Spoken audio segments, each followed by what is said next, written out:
बहुत समय पहले की बात है। एक गांव में 3 पंडित रहते थे। वे बहुत विद्वान थे। उन्होंने वेद, शास्त्र, ज्योतिष, आयुर्वेद और अन्य अनेक ग्रंथों का गहरा अध्ययन किया था।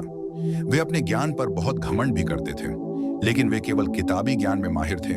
व्यावहारिक बुद्धि उनमें बिल्कुल नहीं थी। एक दिन तीनों पंडितों ने सोचा, हम इतने बड़े ज्ञानी हैं, लेकिन हमें अभी तक राजा के दरबार में सम्मान नहीं मिला। हमें अपनी विद्वता दिखानी चाहिए और इनाम पाना चाहिए। यह सोचकर वे राजा के दरबार की ओर निकल पड़े।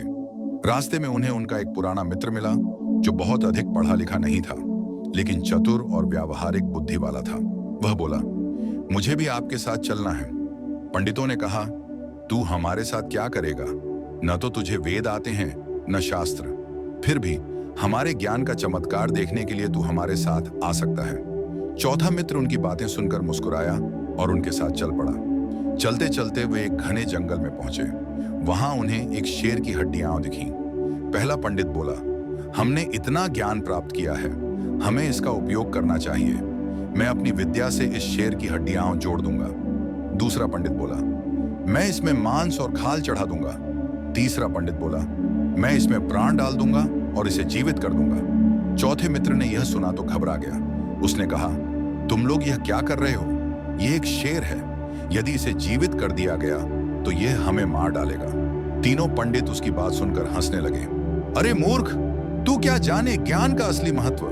हम ज्ञानी लोग हैं, हमें डरने की जरूरत नहीं।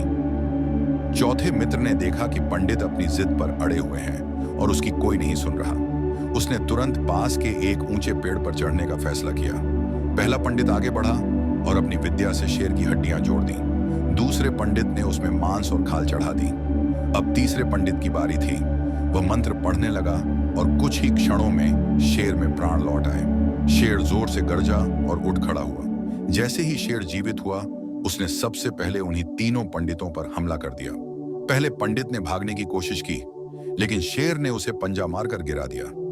दूसरे ने बचने का प्रयास किया, लेकिन शेर ने झपटकर उसे भी मार दिया। तीसरा पंडित, जिसने शेर में प्राण डाले थे, वह डर के मारे कांपने लगा, लेकिन अब पछताने का कोई फायदा नहीं था। शेर ने उस पर भी हमला कर दिया और तीनों को खत्म कर दिया। ऊपर पेड़ पर बैठा उनका चतुर मित्र यह सब देख रहा था। वह शेर के जाने का इंतजार करने लगा। जब शेर वहां से चला गया, तब वह पेड़ से नीचे उतरा और अपने गांव लौट गया। शिक्षा, केवल किताबी ज्ञान ही पर्याप्त नहीं होता, व्यावहारिक बुद्धि भी जरूरी होती है। अहंकार और मूर्खता के कारण विनाश हो सकता है। किसी भी कार्य को करने से पहले उसके परिणामों के बारे में सोचना जरूरी है। सच्चा ज्ञानी वही है जो अपने ज्ञान का सही समय पर सही उपयोग करना जानता हो। इस तरह इस कहानी से हमें यह सीखने को मिलता है कि अति बुद्धिमान होने का भी कोई लाभ नहीं, यदि उसमें व्यावहारिक समझ और बुद्धिमत्ता न हो। अगर आपको यह कहानी अच्छी लगी हो तो लाइक करें, शेयर करें और अपने विचार हमें कमेंट में बताएं। ऐसी और भी रोचक कहानियों के लिए हमारे चैनल को सब्सक्राइब करें। धन्यवाद।